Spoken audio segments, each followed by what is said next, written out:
Albert Einstein's hand was shaking as he wrote the opening line of what would become the most dangerous letter in human history. "Dear Marshal Stalin," he began, the words burning his throat as he spoke them aloud. It was 3:17 a.m., August 29th, 1949, in a basement laboratory at Princeton University. The greatest scientific mind of the 20th century was writing to the world's most ruthless dictator, revealing secrets that could end civilization itself.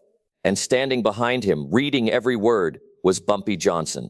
The man who had orchestrated this moment understood something that neither Einstein nor Stalin grasped. Knowledge without control is useless, but controlled knowledge can reshape the world. What Einstein wrote in that letter would give Stalin the final piece he needed to build the hydrogen bomb. What Stalin didn't know was that every word had been carefully chosen by a Harlem gangster who was playing a game so complex that both superpowers were his pawns. To understand how Bumpy Johnson came to control the atomic secrets that would define the Cold War, you have to go back to 1943. While most Americans were focused on defeating Hitler, Bumpy was studying a different kind of warfare. He had learned something that would prove prophetic. The war that mattered wasn't the one being fought in Europe or the Pacific. It was the one that would begin the moment World War II ended, between America and Soviet Russia. And that war would be won or lost based on who controlled the ultimate weapon. In 1943, Bumpy received a visit from a man named David Greenglass, a young Army sergeant on leave from a classified assignment in New Mexico. Greenglass was nervous, sweating through his uniform despite the cool October evening in Harlem. "Mr. Johnson," Greenglass said, "I got something you might be interested in. Information about a project the government's working on, something big." Bumpy studied the young soldier. Greenglass had gambling debts, a wife and baby to support, and access to what the government was calling the Manhattan Project. He was exactly the kind of desperate man with valuable access that Bumpy specialized in cultivating. What kind of information? They're building a bomb. Not a regular bomb. Something that could destroy an entire city with one explosion. Greenglass pulled out a crude sketch of what looked like a mechanical device. "This is just a small part of it, but Mr. Johnson, if someone could understand how this works, they could build their own." Bumpy looked at the sketch.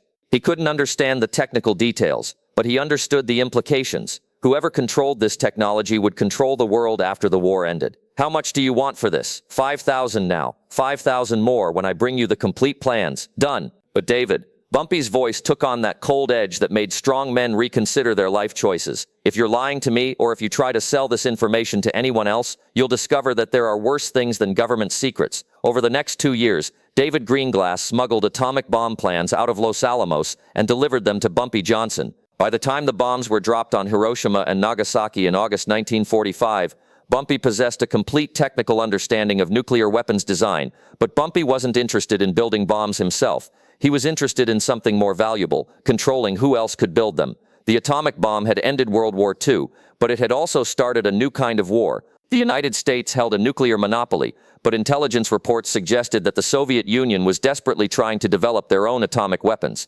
Both superpowers were recruiting scientists, stealing secrets, and preparing for a conflict that could destroy human civilization. Bumpy saw an opportunity in this chaos. If he could position himself as a broker between American scientists and Soviet agents, he could control the flow of nuclear information and profit from both sides. The problem was access. Nuclear scientists were carefully monitored by the FBI. Soviet agents were hunted by the CIA. Any direct contact between them would be detected immediately, but there was one man who could communicate with anyone, anywhere, without raising suspicion. A man whose international reputation was so unassailable that even J. Edgar Hoover wouldn't dare investigate him too closely: Albert Einstein. Einstein had become the world's most famous scientist after the atomic bomb demonstrated the power of his famous equation, EINSTEIN'S. More importantly, Einstein was a humanitarian who had publicly expressed concerns about nuclear weapons and the arms race. He regularly corresponded with scientists around the world, including many who lived behind the Iron Curtain. If Einstein could be convinced to share certain technical information with Soviet scientists, it would appear to be an act of conscience, not espionage.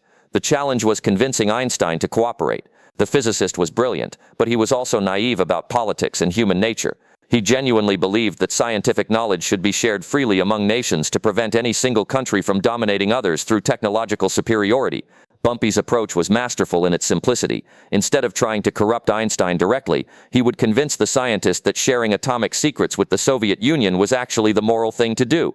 In November 1947, Bumpy arranged to meet Einstein through Dr. Hermann Goldstein, a mathematician who had worked on the Manhattan Project and was now teaching at Princeton. Goldstein owed Bumpy a favor from 1945, when Bumpy had helped resolve a gambling problem that could have destroyed the professor's career. Herman, I need an introduction to Professor Einstein. Nothing illegal, nothing that would compromise anyone. I just want to discuss some ideas with him about nuclear policy. Goldstein was suspicious. Bumpy, Einstein doesn't meet with people in your line of work. Tell him I'm a community organizer from Harlem who's concerned about the moral implications of atomic weapons. Tell him I represent people who are afraid that nuclear war will destroy the world before civil rights can improve it. That part was actually true. Bumpy was genuinely concerned that nuclear war would end human civilization before black Americans could achieve equality. But his solution wasn't disarmament, it was balance of power.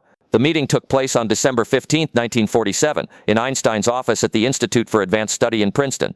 Einstein, now 68 years old with his famous wild hair now completely white, listened as Bumpy presented his argument. Professor, I represent a community that's been excluded from the decisions about nuclear weapons, but will be just as dead as everyone else if they're used. We need to know that no single country has the power to destroy the world. Einstein nodded thoughtfully. You're speaking about nuclear monopoly. Yes, I share this concern. America's exclusive possession of atomic weapons makes the world more dangerous, not safer.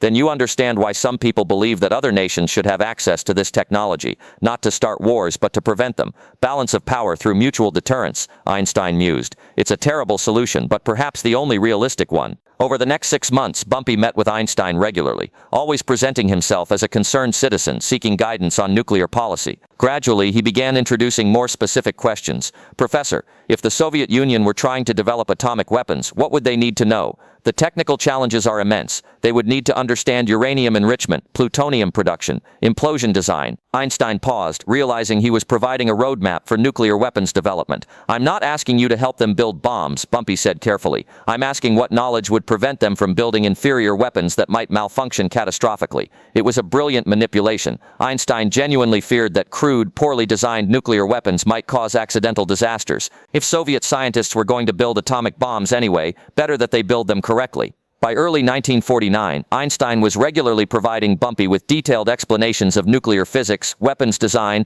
and the technical challenges involved in building reliable atomic bombs. Einstein believed he was educating a concerned citizen. In reality, he was providing a masterclass in nuclear weapons technology to the most sophisticated intelligence broker in America. But Bumpy's real objective wasn't just gathering information, it was controlling how that information reached the Soviet Union. Through his network of contacts in organized crime, labor unions, and political organizations, Bumpy had identified several Soviet agents operating in the United States. Most importantly, he had gained the trust of Julius Rosenberg, an electrical engineer who was secretly passing American nuclear secrets to Soviet intelligence. Rosenberg thought he was dealing with a communist sympathizer who had access to classified information through contacts in the black community. He had no idea that his source was actually controlling what information he received and when he received it.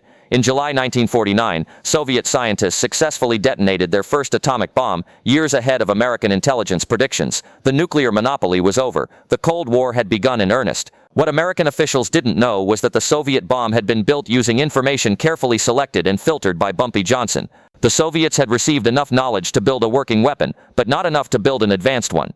Bumpy had given them atomic capability while ensuring American technological superiority, but atomic bombs were yesterday's technology. By 1949, both superpowers were racing to develop hydrogen bombs, fusion weapons that would be thousands of times more powerful than the bombs dropped on Japan, and that's where Einstein's letter came in. On August 25, 1949, Bumpy received word through his Soviet contacts that Stalin was becoming frustrated with the slow progress of the Soviet hydrogen bomb project. Russian scientists were making basic theoretical errors that were setting back their research by months or years. Stalin had reportedly said that if Soviet science couldn't match American science, he would find other ways to achieve nuclear parity.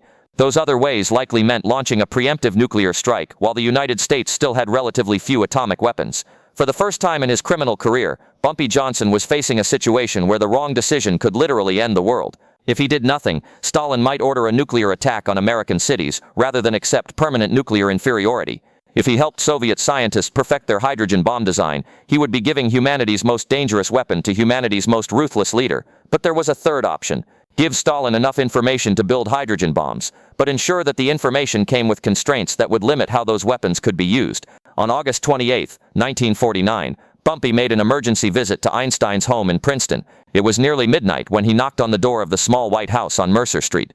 Einstein answered the door in his pajamas and bathrobe, looking confused and concerned. "Mr. Johnson, it's very late. Professor, I need your help. Not for me, not for any government, but for humanity. There's a situation developing that could lead to nuclear war within weeks." Einstein invited him inside. For the next 2 hours, Bumpy explained what he knew about Soviet nuclear research and Stalin's growing impatience with scientific progress.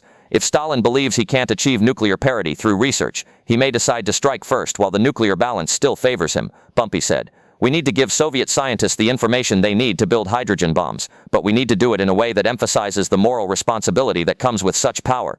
Einstein was horrified by the implications. "You're asking me to help Stalin build weapons of mass destruction. I'm asking you to help prevent him from using the weapons he already has." What Einstein didn't know was that Bumpy had already made the decision for him. Hidden in the basement of Einstein's own laboratory were recording devices that had captured every conversation about nuclear physics over the past 2 years. Bumpy had enough material to compile a comprehensive guide to hydrogen bomb construction, with Einstein's voice providing the technical explanations. But simply delivering that information to Soviet agents wouldn't serve Bumpy's purposes. He needed Einstein to voluntarily write a letter that would demonstrate the physicist's personal involvement in sharing nuclear secrets with Stalin. "Professor, what if you wrote directly to Stalin?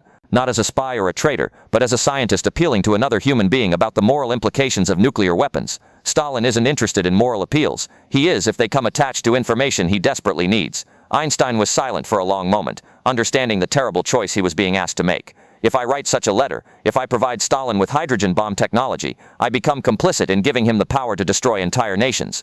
"Professor, Stalin will get that power eventually, with or without your help. The question is whether he gets it with an understanding of the moral responsibility it carries, or whether he gets it as just another weapon to be used like bullets and artillery shells." At 3:17 a.m. on August 29, 1949, Albert Einstein began writing the most dangerous letter in human history. The letter was 8 pages long, written in Einstein's own handwriting in German, Stalin's preferred language for scientific correspondence. It began with an appeal for peaceful coexistence between nations, but quickly moved into detailed technical explanations of hydrogen bomb design. Einstein described the fusion process that powers hydrogen bombs, the engineering challenges involved in creating the temperatures and pressures needed for nuclear fusion, and the theoretical framework that Soviet scientists would need to overcome their current technical obstacles. But the letter also contained something unexpected, a detailed analysis of the catastrophic consequences of nuclear war, written in Einstein's clear, compelling prose. Einstein described how hydrogen bomb explosions would create radioactive fallout that could poison entire continents, how nuclear winter could destroy global agriculture, how a full nuclear exchange between superpowers could end human civilization within hours. The letter concluded with a direct appeal to Stalin's survival instincts. "Marshal Stalin, I give you this knowledge not so that you may use these weapons but so that you may understand why they must never be used. A man who possesses the power to destroy the world becomes responsible for preserving it." Bumpy read the letter carefully, then smiled. It was perfect. Einstein had provided exactly the information Soviet scientists needed, but he had framed it as a moral lesson rather than military intelligence. The letter was delivered to Soviet agents in New York on September 2, 1949. By September 15, it was in Stalin's hands in Moscow. Soviet hydrogen bomb research accelerated dramatically. By 1953, the Soviet Union had successfully tested its first hydrogen bomb, achieving nuclear parity with the United States. But something unexpected happened. The same scientists who used Einstein's technical information also took his warnings about nuclear war seriously. When Stalin died in 1953, his successors found detailed memos from Soviet physicists arguing that hydrogen bombs were too dangerous to be used as weapons of war. The Soviet nuclear program shifted from offensive weapons development to defensive deterrence, exactly the outcome Bumpy had engineered. Einstein never learned how his letter had been used. He died in 1955, believing that his correspondence with Stalin had been a private moral appeal between two men who held the fate of humanity in their hands. In reality, it had been the culmination of a 6-year intelligence operation designed by a Harlem gangster who understood that controlling information was more powerful than controlling territory, money, or governments. The hydrogen bomb changed everything about global politics, but not in the way most people expected. Instead of making nuclear war more likely, it made nuclear war unthinkable. Both superpowers now possessed weapons so powerful that using them would guarantee mutual destruction. The Cold War continued for 4 decades, but it remained cold. Nuclear weapons were never used in anger again after 1945. Historians credit this outcome to political wisdom, diplomatic skill, and the natural human instinct for survival. They're not entirely wrong, but the full truth is more complex. The nuclear balance that prevented World War III was engineered by a man who spent his life in the shadows, manipulating events from behind the scenes, ensuring that the most dangerous weapons in human history remained too dangerous to use. Einstein's letter to Stalin was declassified in 1991, after the end of the Cold War. Soviet archives revealed that it had been one of the most important documents in the development of Russian nuclear strategy. When asked about the letter, surviving Soviet physicists described it as brilliant and morally courageous. They said Einstein's warnings about nuclear war had influenced an entire generation of Russian scientists to view hydrogen bombs as deterrents rather than weapons. American intelligence officials were baffled. They had never known about Einstein's correspondence with Stalin, and they couldn't understand how such sensitive information had been shared without their knowledge. The truth died with Bumpy Johnson in 1968. His role in engineering the nuclear balance that saved the world was never discovered, never investigated, never acknowledged. But in Harlem, old-timers still tell stories about the night Bumpy Johnson prevented World War III by convincing the smartest man in America to write a letter to the most dangerous man in Russia. They don't know the technical details. They don't understand nuclear physics or Cold War strategy. But they know that their king once held the fate of the world in his hands, and he chose to save it.